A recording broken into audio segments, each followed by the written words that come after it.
All right, welcome. My name is Stephanie Eberly, and I'm at the School of Medicine's Career Center here at Stanford University. Future Faculty Seminar is a collaboration between our office, the Career Development Center, the Center for Teaching and Learning, and Vice Provost for Graduate Education. I'm using a mic today because we are videotaping today's talk. For later use, you can find it on our Future Faculty website, seminar website that you saw before. But of course, you have the unique benefit of getting to speak to our speaker afterward at our reception following. Today, we do have a few things on our agenda besides hearing from our speaker. We have our final evaluation, which was passed out by Ada and is also in the back. Please do fill it out. It does help us as we move forward and request funding and support for next year for Future Faculty Seminar 2011. And furthermore, of course, it helps us improve next year's course. Our focus group will follow in 380 W, where we've been before.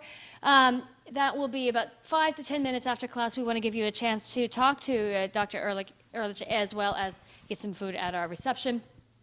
Finally, I'm going to pass out here in a couple of minutes a TA interest sheet. Ada's going to come up and talk about her experience as a teaching assistant for the course, and then I'll pass out the sheet for interest, and then I'll contact you, those of you on the sheet, at a later date to see if you're interested. It is a two-quarter position, so you get paid throughout the summer as well as fall quarter to help out here. And you also get direct contact and experience talking to our faculty who participate. So briefly, she'll talk about this. Hi. So yeah, the experience of being a TA for this course has been fantastic.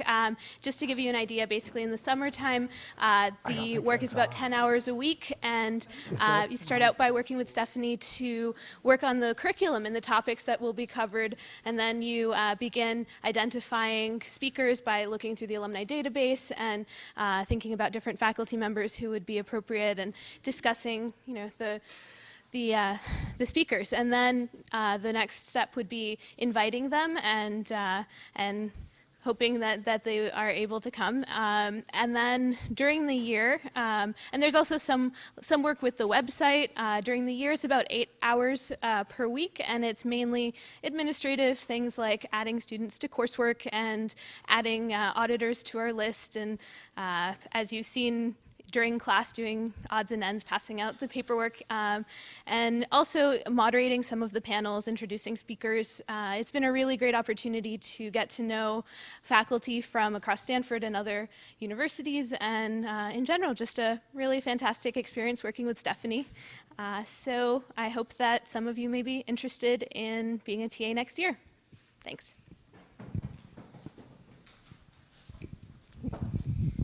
Thank you very much. Hope to see some of you on the list. It is going around on these two sides. If you can pass it over here as well, that'll be great.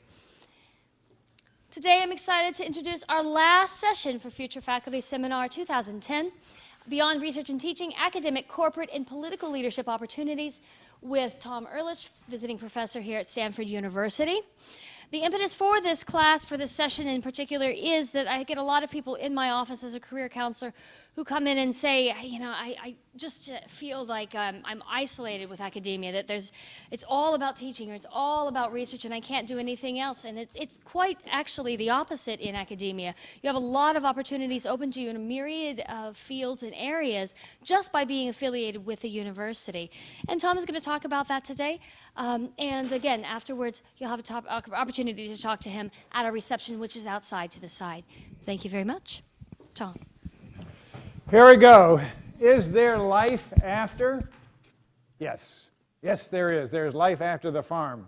But first, Stephanie's going to show you a slide, and I'm going to ask you a question about it. Look at that for a minute and tell me what that first list is.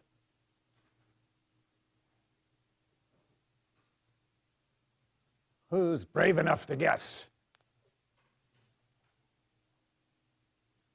Not even a clue. There are 3 lists there, you can see. Each has 5 positions. Anybody know what's on the second list? How about the third list? There we are, yes. I was Dean of Stanford Law School. I was President of the Legal Services Corporation, which funds civil legal help for poor people in this country. I was Director for President Carter of our Foreign Aid Program. I was Provost at the University of Pennsylvania, and I was President of Indiana University. And in most cases, of course, that's what you see on a CV. My CV in this case, or someone else's, would have the counterpart things that she did that are worthy, one thinks, of putting on a CV. What you normally don't put are the positions that you didn't get. And that first list are 5 positions for which I was a finalist in all but one down to 2 of us, and they chose the other person. And I was stuck with the feeling, how in the world could this happen? Here I thought I had the knowledge, the skills, the attributes to be X or Y or Z, and somehow they didn't choose me. And I suffered a psychic blow as a result. Seriously, it is never fun to be rejected. I didn't enjoy being rejected, but I'm still standing. And it's worth underscoring that most CVs of most people you meet that may seem, gosh, she did all these terrific things. Well, most likely she or he was rejected for a series of other things, but usually you don't kind of advertise those things, but I am, because I want to make this point. The second list happened to be other positions that I thought I might be interested in. I talked to them, but when I really got up to saying, do I want to be president of Carleton College, a small, wonderful liberal arts college in north of Minneapolis, it just seemed too small an environment. So in this case, I said no before being asked. So who knows whether I would have been. But it's worth, again, saying there are a number of those, and there are others along the way, too. If there's a single message that I would encourage you to take away from our conversation this afternoon, and I hope it is a conversation. So if you have a thought, idea, question, concern, criticism, compliment, whatever, just raise your hand and I'll try to not only call on you, but weave the response into what we're talking about. But my major message is to have a wide-angle lens as you approach life after the farm, and think that there are a lot of different possibilities out there. And I have had a lot of different jobs, not just the last 5, but in the course of my time. My wife says I can't hold a job, but I have had a lot of different ones, and I've enjoyed that enormously. Other people are long-distance runners. They've been in the same position for 30, 40, 50 years, and I applaud that. I admire that. It's just doesn't have to be. And the first job doesn't have to be the last job. Can do a number of different things. Too often, though, I have seen students who I've been talking with who said, I'm so excited because I've applied for this position, and I'm going to hear in a couple of months. And I said, well, what are you going to do between now and the time you hear? Well, I'm waiting to hear. That's what I'm doing. And that won't work. It has to be that you apply to multiple different places. You have multiple responses that say, yes, that's terrific. But you do have to be prepared that some of them, like that first group, will look you in the eye and say, you're a nice person, but no. And if you haven't put together a number of different applications, for a number of different positions, for each having a resume designed for that particular position. So the person picking up your resume along with 300 others or whatever says, you know, this is exactly what we're looking for. That won't happen unless you reshape that resume just for that, that position. But if you do, I can be quite confident that you're going to find positions that are of interest. It is true, we are in an environment in which everybody is a research person. Now, you may want, you may find, you may be happy in a position just like theirs. However, one of those three may well not happen. And I really do encourage everybody here to think broadly. I know it does involve a lot of psychic wear and tear, but it is better to put it up front rather than at the end. How many here, given their druthers, would like to be, when you leave Stanford, in a university position?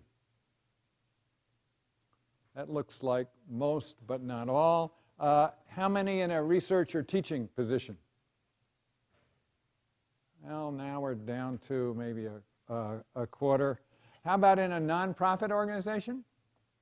Anybody? Yeah, a few, maybe. Kind of a waving hand there. How about in government?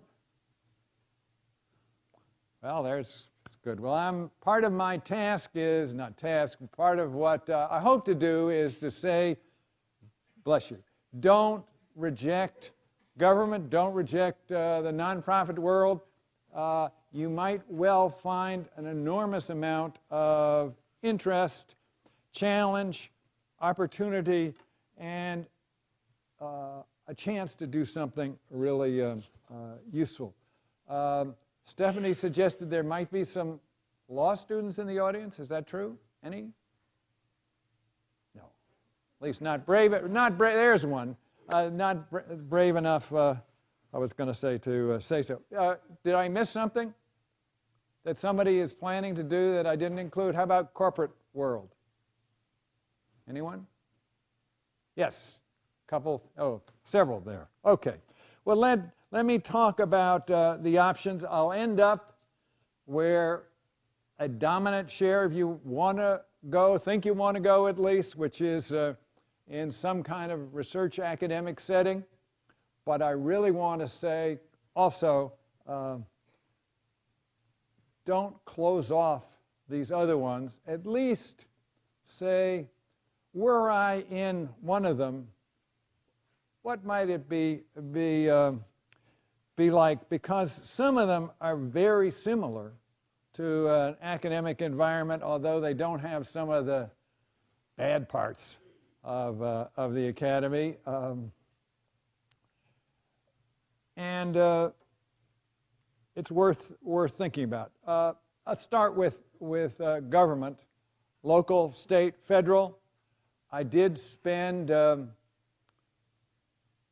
2 tours, one in the State Department, in the Kennedy and Johnson administrations, working legal advisor, then for the undersecretary. And it was, for me, a glorious experience. It was a chance to do what seemed important things, to have a significant involvement in a range of issues. It happened to, George Ball was an opponent of the Vietnam War, spent much of the time trying to change the U.S. position. Failed, but it was a really important, for me, shaping opportunity, and I had an extraordinary mentor in George Ball. Later, I went to work for President Carter being theoretically at least in charge of foreign aid. No one's actually in charge, but in theory I was. And the chance to work for a president was an extraordinary, for me, important one, and he is one whom I much admired, still much admire. It's the only job I've had that wasn't fun, because it was bureaucratic slogging, but I still learned an enormous amount about it. Every single department in the federal government has a policy arm. Education does, HHS does, Defense has numbers of them, and all of them hire PhD students, other graduate students to do research, analysis, development with a policy edge. And some might say, well, the Defense Department, why would I want to do that? In fact, they do have, to me at least, some of the most interesting, challenging range of opportunities. Those of you, if there are any who are in math, know that the Defense Department is the largest employer of math PhDs any place. And every time I have interacted with groups of policy analysts in actually almost any one of the federal agencies, I have come away saying, what a lot of smart, interesting people working on really tough issues. And they're not just working on them in the abstract, they're working on them because they are contributing to making policy. And so I'd encourage you to think, gee, I might be doing that. And it might be in structural biology, or it might be in history or in anthropology or archaeology or some other field.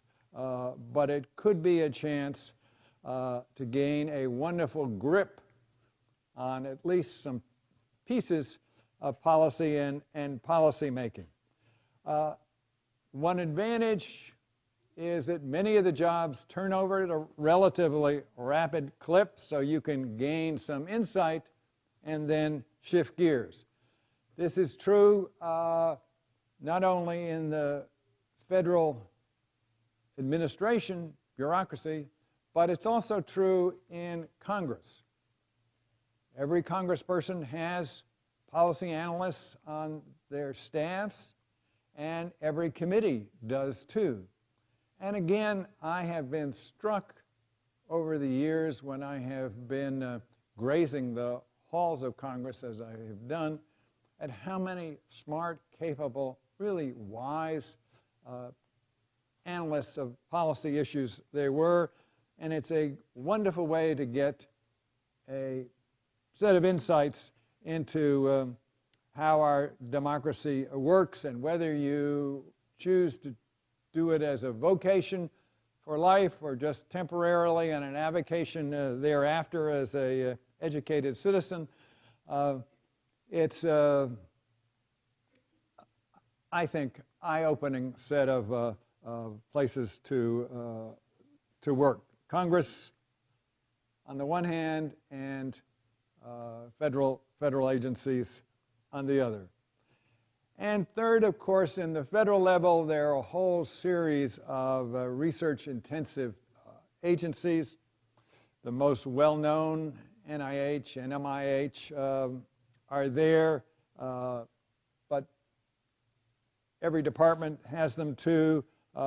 In AID, for example, there was a significant policy analyst group that worked and did significant work.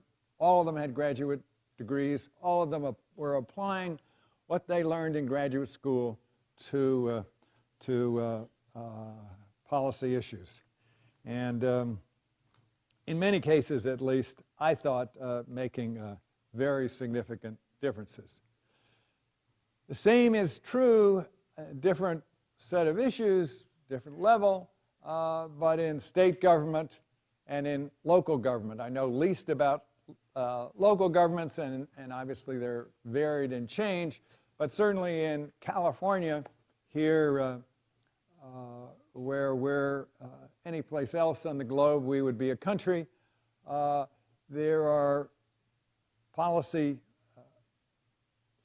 groups that help the legislature, help the departments, and there is a chance,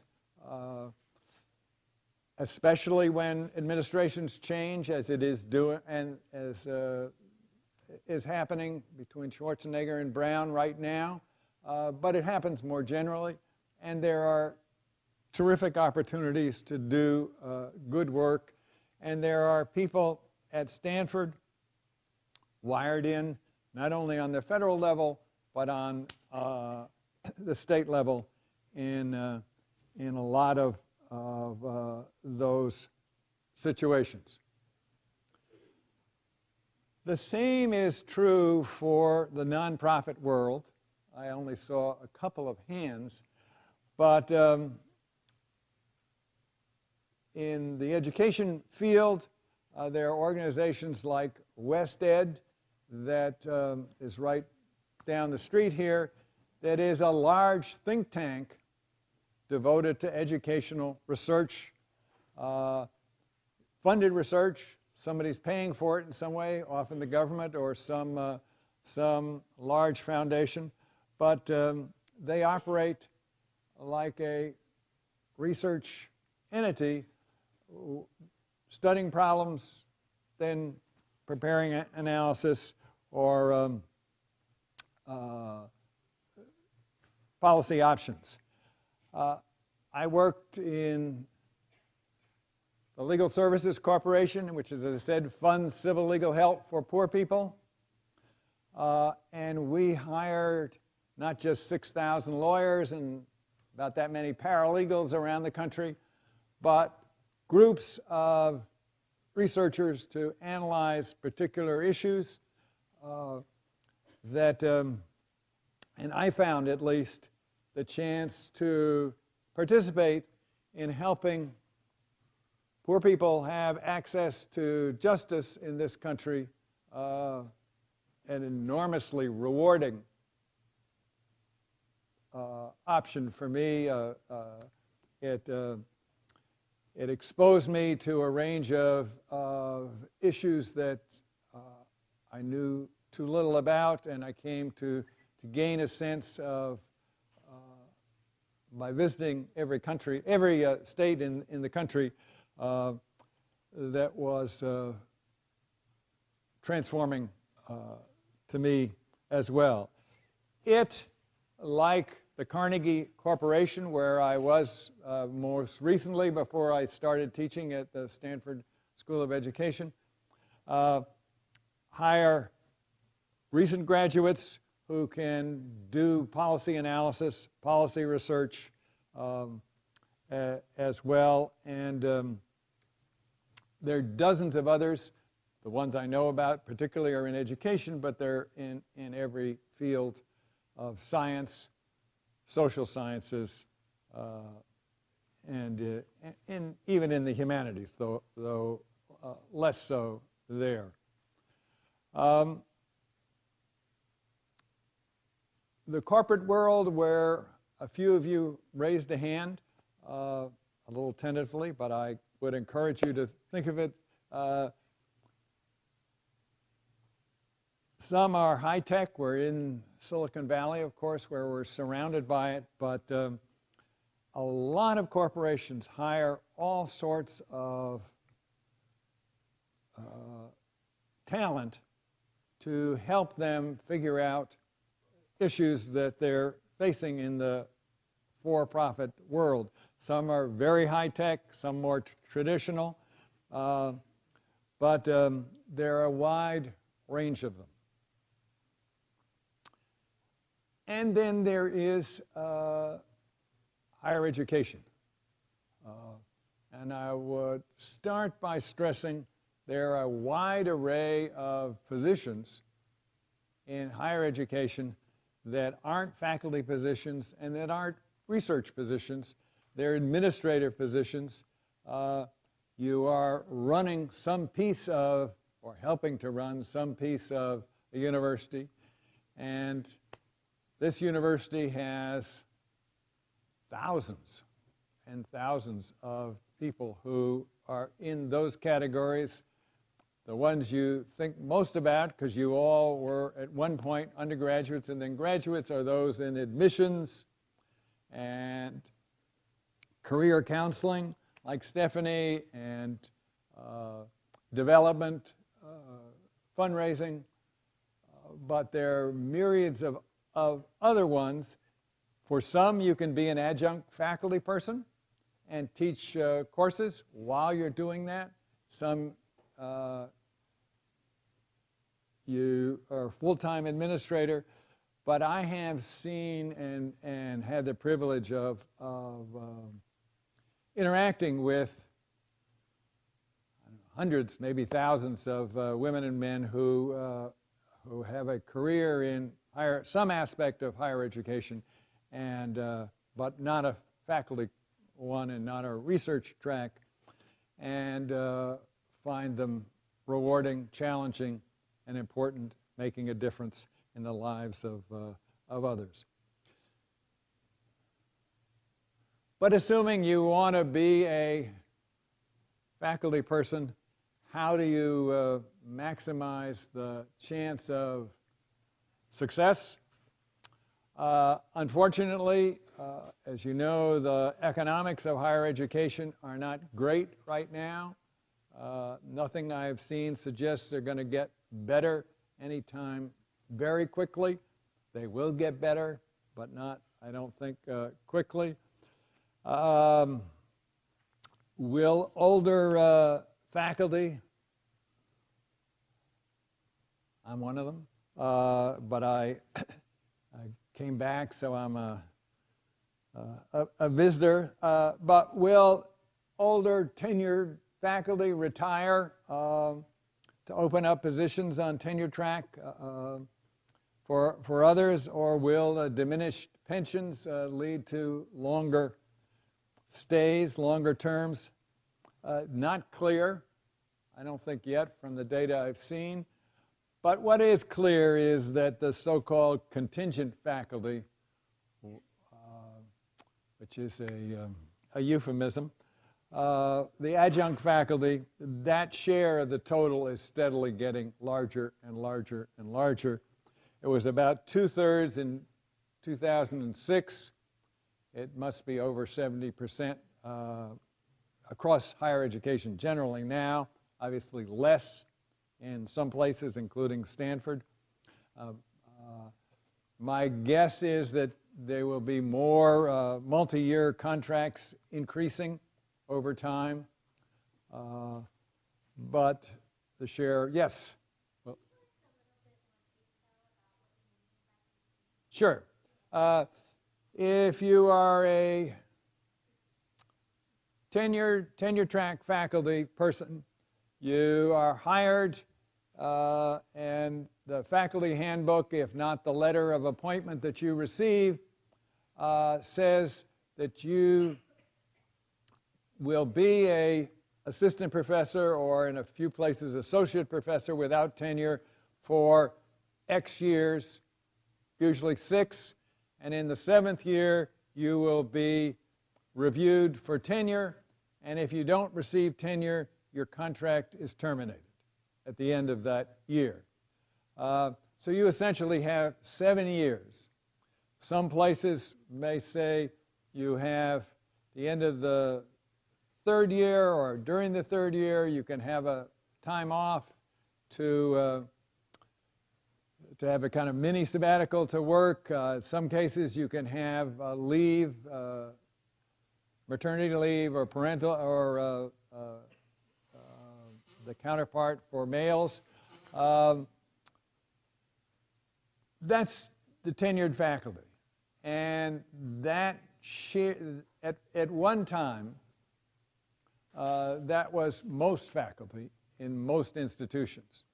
Today, that's no longer the case. Rather, adjunct faculty who are appointed maybe only for a year at a time, maybe only to teach a single course at a time, So I'm a visiting faculty person. I'm appointed to teach in a section. I have a nice office, and I'm delighted to be here, and I feel blessed. But essentially, I'm teaching course in the fall, course in the winter, course in the spring. That could change. Most adjunct faculty are in those circumstances. They may have a multi-year contract, maybe 2 years or even 3 years, maybe a rolling contract, so it's you know you will have at least a year to look. But that's what I meant by contingent. And it's a term that's come because nobody wanted to quite face up with the reality that colleges and universities across the country are saying we have to cut our costs, and since most of our costs are in personnel, one of the ways to do so is to freeze the number of tenure faculty and expand the number of adjunct or contingent faculty. Make sense? No, usually. No.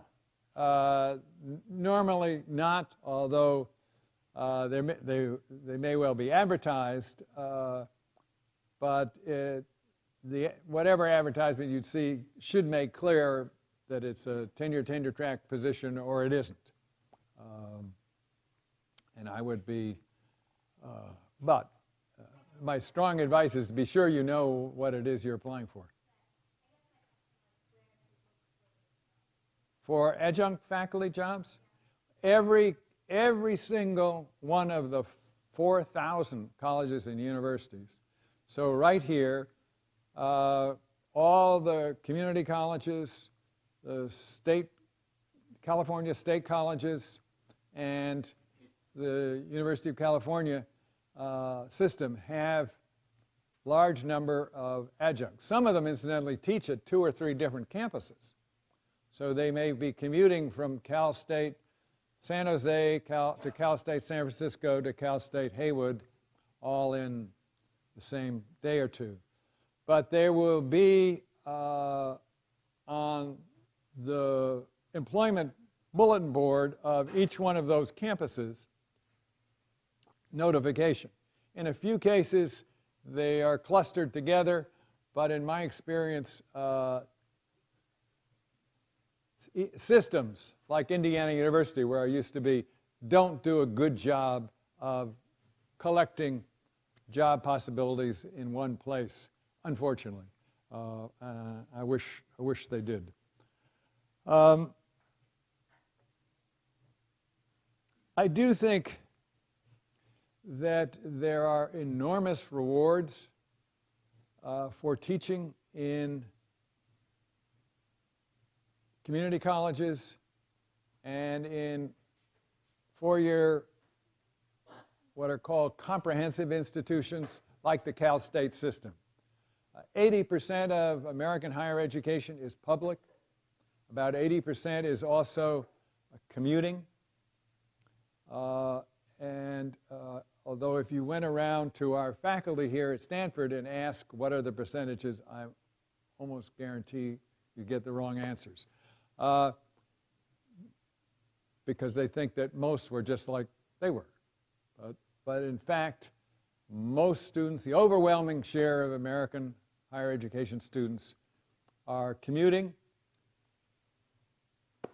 Cal State, San Francisco, or where I taught for 5 years when I came back to California after being president of Indiana University, is an example. And the reason I underscore what I found to be the excitement of teaching at a place like San Francisco State is that those students are all of them working. Many of them have families, and they're really struggling, and you can help them. I love teaching at Stanford, and there's no question about that. But the reality is, in many ways, you can be of more help at a place like San Francisco State because those students really need a push, while those at Stanford probably going to do pretty terrifically, even without your wonderful wisdom. Indiana University, Gary. Any of you have been to Gary, Indiana? You know it's a place that if you can, you want to get out of. And the only way you could get out of Gary, Indiana, was to go to Indiana University Northwest, which is in Gary. You really struggled hard, and you felt it in the students. So when I would interact with students there, I knew that they were driven with a purpose, which isn't to say it isn't anything negative about students here or elsewhere, but just the sense of really extraordinary privilege to teach students at places like that.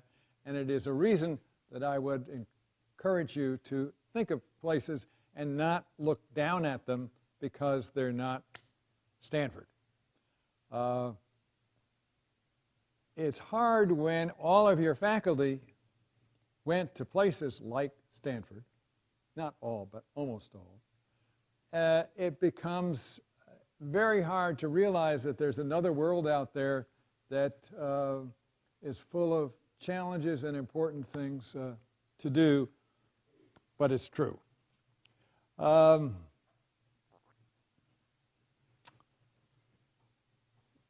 In so many circumstances that I felt when I was at Indiana that underscored that one brief tale that may strike it.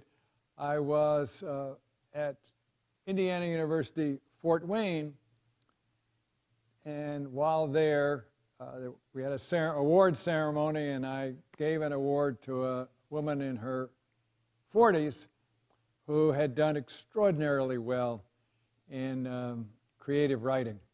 And she was also a straight-A student.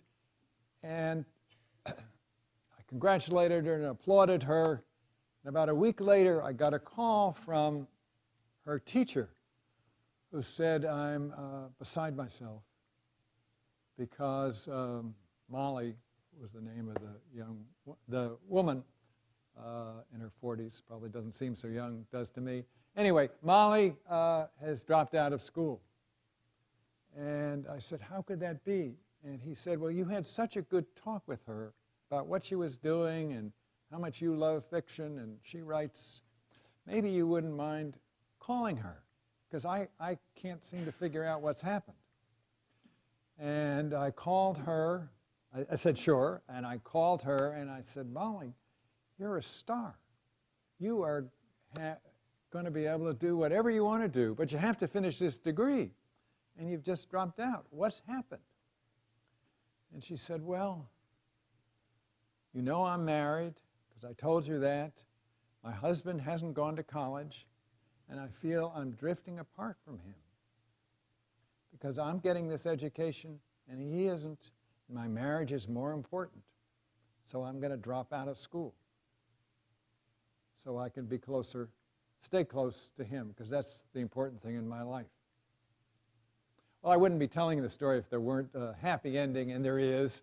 Of course, I called back the teacher, and I talked to them and said, you know, we've got to help the husband go to college, too, at Indiana University, Fort Wayne. And it took a little while, but that worked out.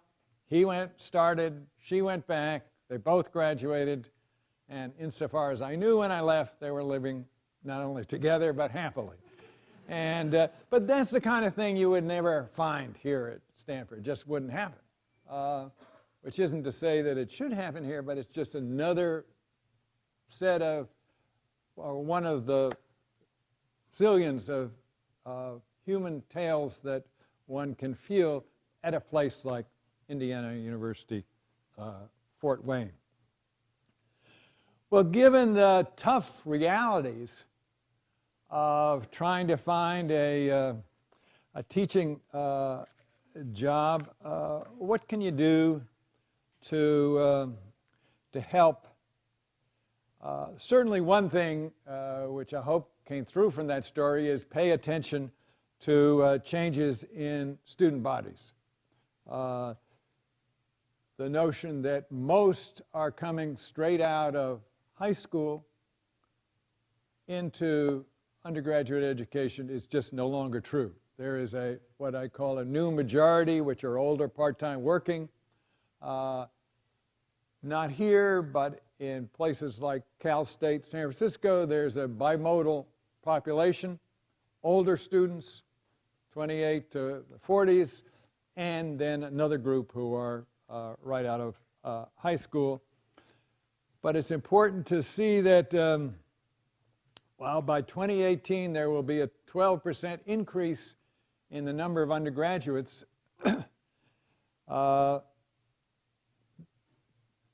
there'll be a 25% increase in the number from age 25 to 29, and only a 9% increase in those who are right out of high school. So how one is able to be an effective teacher for older part-time working students is something you want to think of, at least be aware of, and have thought about. Certainly, it's an increasingly diverse population. The population of Caucasian students is down from 64% to 59% and headed down in that same period. And one should be aware of the challenges of teaching in a diverse environment and be familiar with issues and concerns that are raised as well as opportunities in the diversity. No less important, I strongly encourage you to become as familiar as you can with new modes of teaching, probably, frankly, modes that your own faculty advisor doesn't know a whole lot about. Modes of active learning, pedagogies of engagement, they're often called. Certainly, I assume most of you have had lectures with clickers, but increasingly I'm seeing problem-based learning, collaborative learning, service learning, research-based learning, combinations of these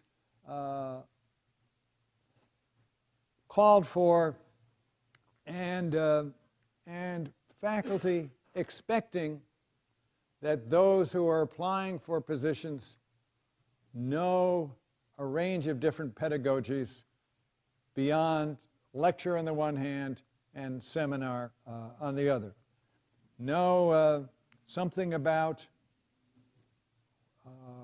web technologies. Increasingly, I think, we haven't seen it yet, but I think we're going to see digital media really linking up students in interactive ways for teaching and learning that go beyond traditional Blackboard uses and chat sites and the like, but really enable significant collaboration across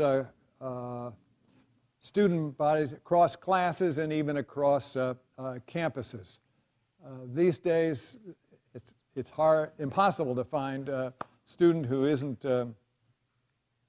using Facebook, but that technology still isn't used in the kinds of classes that most of us see, but it's going to happen. This is a little pitch, but I'll make it. I am teaching a course this winter quarter on teaching and learning, particularly because I saw in the School of Education our students were required to have a course in teaching and learning, but they didn't have one in higher education. This one is aimed to be a high-yield, low-risk, comfortable environment in which you can learn about learning and teaching. I spent most of the summer learning about learning and learning about the new research on learning, and then how it applies to a range of classroom uses. All of us in the class will observe a master teacher at Stanford or elsewhere if you know of one. Learn from that teacher, write about it. Those who want to go on for careers in teaching will take a syllabus from a course that they really admire and modify it, or if they choose, do one from scratch. But in either event, have one ready when you go on the job market so you can say, here's a course that I thought about deeply and I'm ready to teach. And if, as is true for many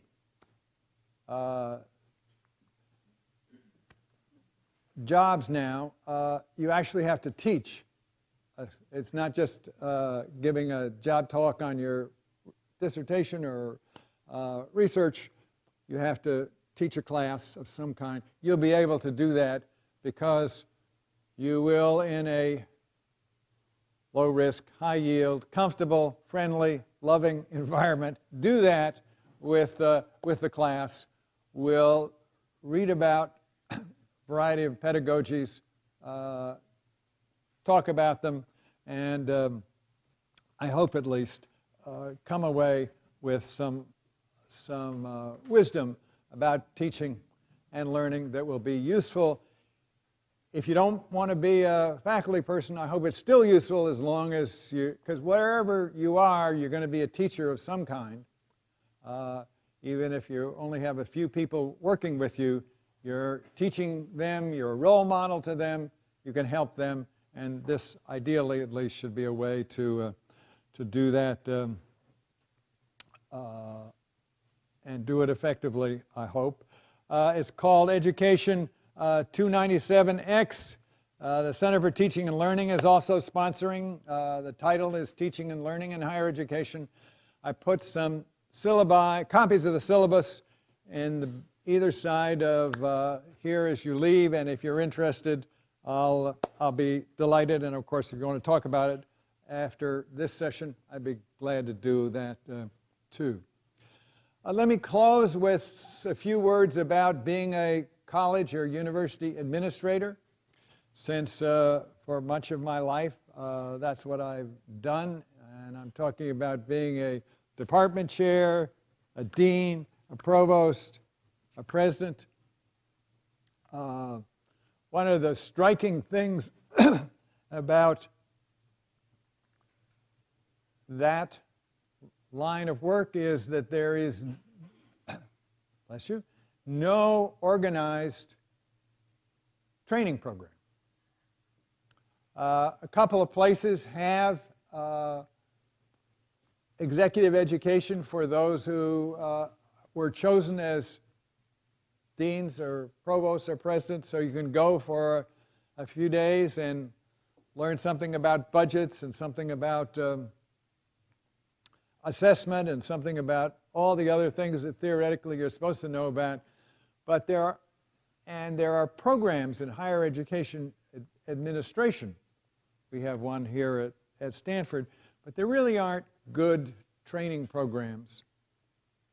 And with one exception, I don't know of a college or university that's really thought about this. For example, I'm a trustee of Mills College, or college for undergraduate women in Oakland. Graduate is coeducational. And we're in the last stages of looking for a new president. And the one thing I can say without breaking any confidence is whoever we chose won't have been in a real training program to be a president, because there isn't such a thing. The closest was at Notre Dame University, South Bend, which is by tradition led by someone from a very small group of priests, a tiny order. And the trustees did to me what was a very smart thing. They said to 4 members of this tiny order, one of you is going to be president of Notre Dame. We are going for the next 18 months to watch you. We're going to give you full access to any programs. You want to go to business school, you want to travel around the country looking at other campuses, whatever you want to do, we'll support you. We're confident that the other 3 can either stay here or go to another place and find an administrative position if you choose to. And over the course of the 18 months, they watched them, they chose one, it worked terrifically. What a great idea. But insofar as I know, no other institution has done that, and when I've suggested it to others, they kind of looked at me as though I was nuts. So I don't think it's going to happen. I loved it. I really enjoyed being dean of Stanford Law School, and I had no plan to do it when I became a faculty member, but when I was chosen in 1970, hard to believe, 40 years ago, it turned out to be a lot of fun. If one likes what I call institutional architecture, building, making a program stronger. We also built some buildings, one of which was Kresge Hall that was torn down to make way for an even bigger one that's just being completed. But I loved it. I really enjoyed it, and I wouldn't have left being dean of Stanford Law School had I not seen that, because I was trying to look out 10 years or so into the future and say, what's happening to law graduates? And all of a sudden, not all of a sudden, but I became very aware that 30+ million people in this country were without legal services, and I became convinced that I really wanted an opportunity to participate in helping to ameliorate that problem. So I shifted gears, and I was lucky enough when, after the Carter administration got decertified by the electorate and Ronald Reagan came in to go to be provost at Penn, and I found it fascinating to learn about the range of opportunities and challenges in an entire university in the academic arena. And then for the first time, my wife and I really had a chance to participate together in a quite public way at Indiana University, where I was president, and I love that too. So for me, these were very fulfilling and challenging.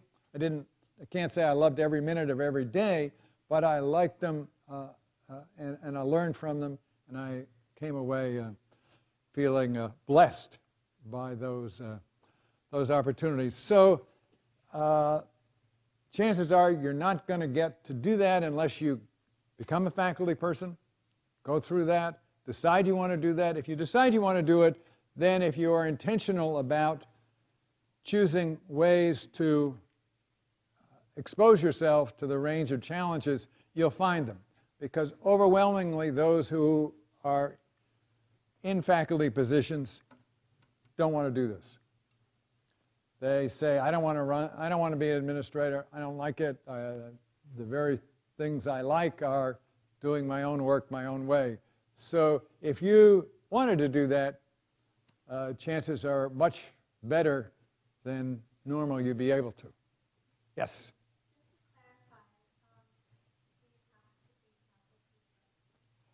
No, there are presidents of nonprofit organizations who become presidents of universities. Dartmouth College, I was just there last week, has a new president who was a research scientist in Boston in public health. So they come from the corporate world, the nonprofit world, as presidents. Pretty hard to come as provost. Pretty hard to come as dean unless you're dean of a school of business, and they have a few who are business people. It's a rare exception, though, even there. So overwhelmingly, the answer would be yes, you do.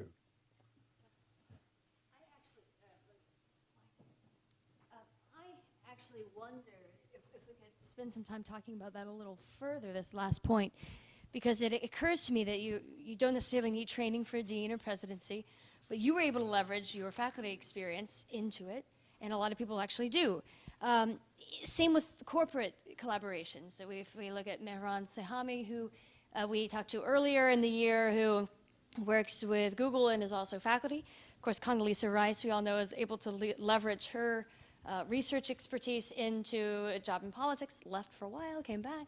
So I'm actually wondering, how do we actually do that? Leverage, go from here into the professorate, and then maybe leverage that experience to work in a variety of fields and That's areas. a good question. Yeah, yeah. Very good question. And I think the biggest answer is to say, I want to do this. Overwhelmingly, those I hear who say, gee, I'd love to be in government, who are in places like Stanford, expect somebody in the government to come and call on them and say, please come. In my experience, that almost never happens. It does happen, but almost never.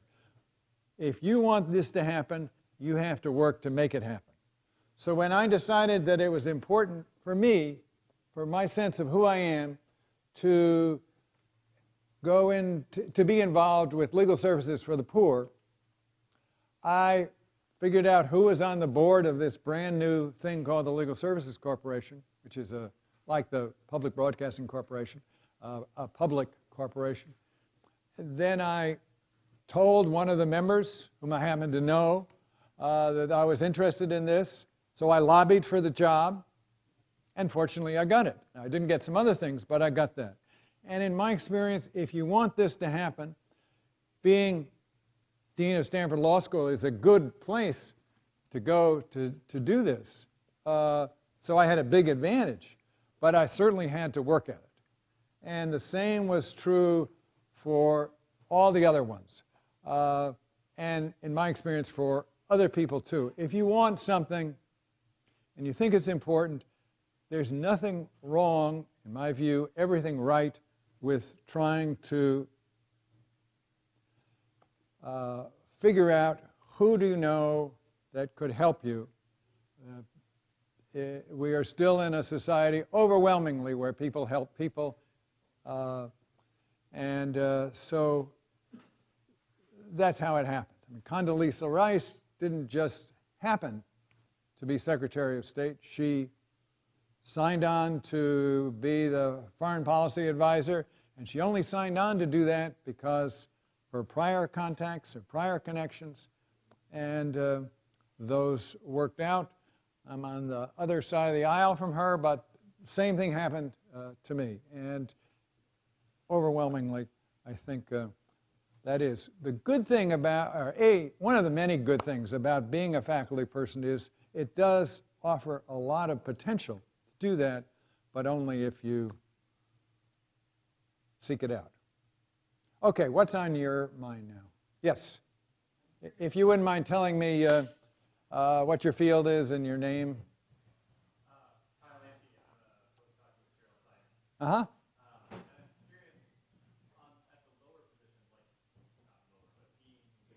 Yeah.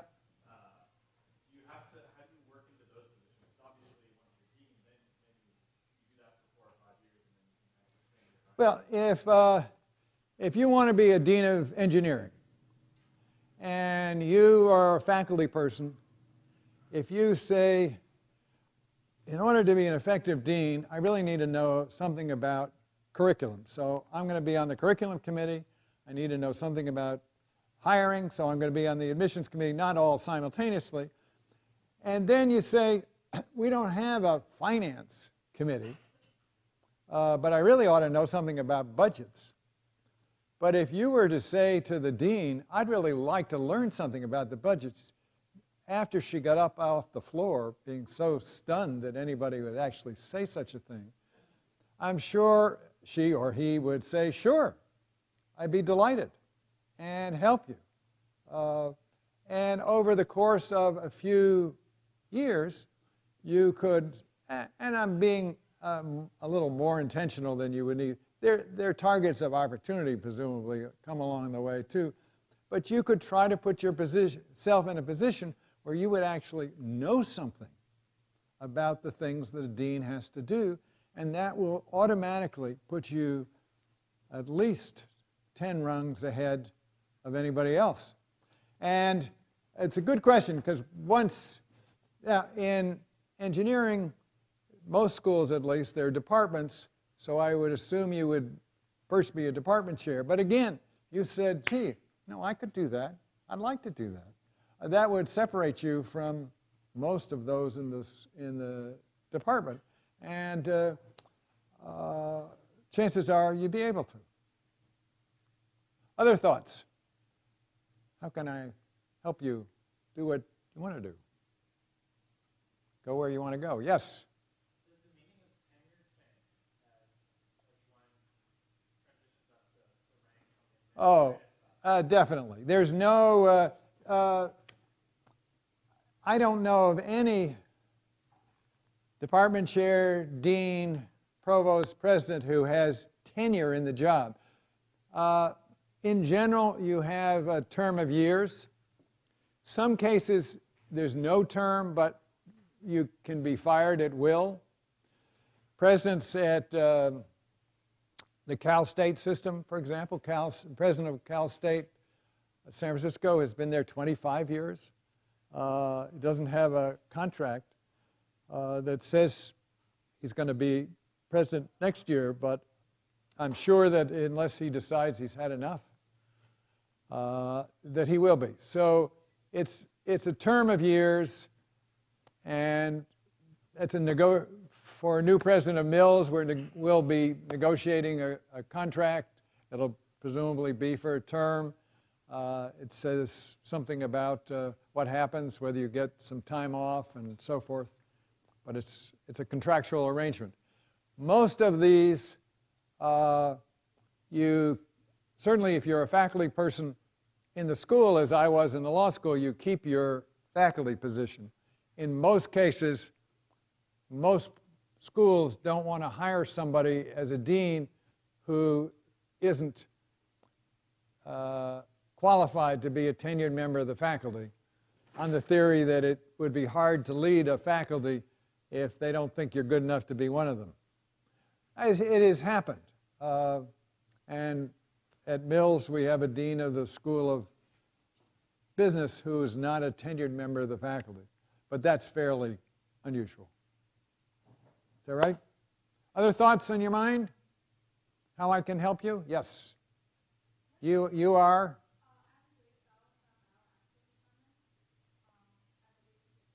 Uh-huh.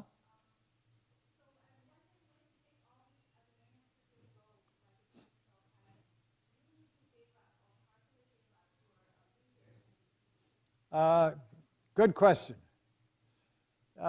If I had to say yes or no, it would be yes. And it does depend on the field. But in the sciences particularly, I think it's really hard to keep an active lab going when you're also a dean, let alone a provost or a president. I don't know it happening. On the other hand, there is life afterward. I was lucky enough, after coming back to California, I taught for 5 years in the Cal State system. I connected with the brand new head of the Carnegie Foundation for the Advancement of Teaching, which is a think tank on the Stanford campus, but not part of Stanford, up near the golf course. And I started to write books with a group of colleagues that I became very close friends with, and I had the most productive, in terms of scholarly work, 11 years of my life. And it was a full throttle look, and I frankly think I was wiser in terms of the research and scholarship that I helped produce because I'd had that prior experience. But I couldn't have done it both. I did teach. Every year I was a dean, provost, and president, but I would have been hard-pressed to do a whole lot more. Other thoughts? Yes, sir. Uh-huh.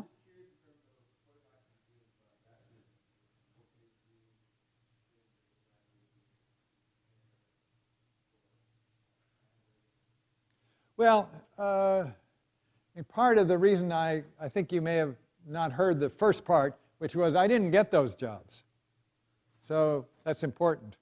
I decided I didn't, after looking at these, I withdrew before, but who knows whether I would have. I did get these, but this isn't all me. And the only reason I did that was to say that be prepared to get rejected, too. But you only need one at a time. And I'm sure you're going to get it. But it is being more intentional than, frankly, I have seen some graduate students do. And I wish unfortunately, in my experience, frankly, some advisors are not as helpful as they could be in pushing the teaching side, which is why I really have stressed that, and preparing a kind of teaching portfolio that you're prepared to say, here's what I can do, as well as a research portfolio. And then crafting your resume for the particular positions as opposed to using the same one for all of them. And then, of course, going through this set of sessions with Stephanie. That's important. What else? Yes, you are. Uh-huh. And I just read your thoughts about, it seems like that in academia, every few years you have to invent yourself from the beginning. You have to start to invent a new thing. You have to be very creative. And it's a very long career. And I'd like to hear your thoughts about how do you really do this? How do you keep that vitality, the creativity going on? Well, at a research university like Stanford, it does seem that, and particularly in a field like biology, which really had to recreate itself in a way that was stunning to me, because there was no such thing as cell biology, when most of the teachers I knew all of a sudden had to reinvent themselves to learn about it. That said, most of the reinvention, I think, comes from the fact that these are super A types to begin with. I don't think that there is this ether out here that's saying recreate, recreate, recreate every few years. I think those who are doing that are doing it because it's part of their DNA. And as I mentioned, I have changed jobs a lot, so that makes it easier. I would find it hard I taught international law, wrote books about international law, but I couldn't have done that. I couldn't have recreated myself over and over again. It was a lot easier to do this way. But there are people who are able to do it, and I admire that enormously. But it is, for me, taking advantage of different opportunities, switching gears to new positions that's helped. I'm going to be, last thought, and then I'll be with you in the reception if you have other ones. Yes, your name is? My name is Monica. I'm a third-year student in education. Good. So you talked about rejection and being prepared for rejection. How do you deal with rejection? Poorly. It's not easy. If you have a partner or a spouse or someone to give you a hug afterwards, that's important. But hey, it's not good. The thing one has to come away with is that you're still who you are. And you're still an extraordinarily able human being, woman, student, scholar, teacher. Otherwise, you wouldn't be here. Otherwise, you would have fallen long ago. The fact that a place says you're not exactly what we're looking for in comparison to Schmuckberg is not going to change any of those really important things. I'm being rational, and we're talking about basically a set of irrational, and it's hard. It is. But I have been on I don't know, probably hundreds of search committees, and I know they are often irrational. They will look and say, there we are. And for no necessary reason, but I hope we're doing a much better job. I think we are at Mills. I was one for Penn, 2 others. But they're not completely rational processes at best. And maybe they're right. Maybe this other person was even better, but it didn't make you any less good. So keep reminding. And if you really are rejected, call me up and I'll cheer you up. Thank you very much. It's been a pleasure to be with you. And I'll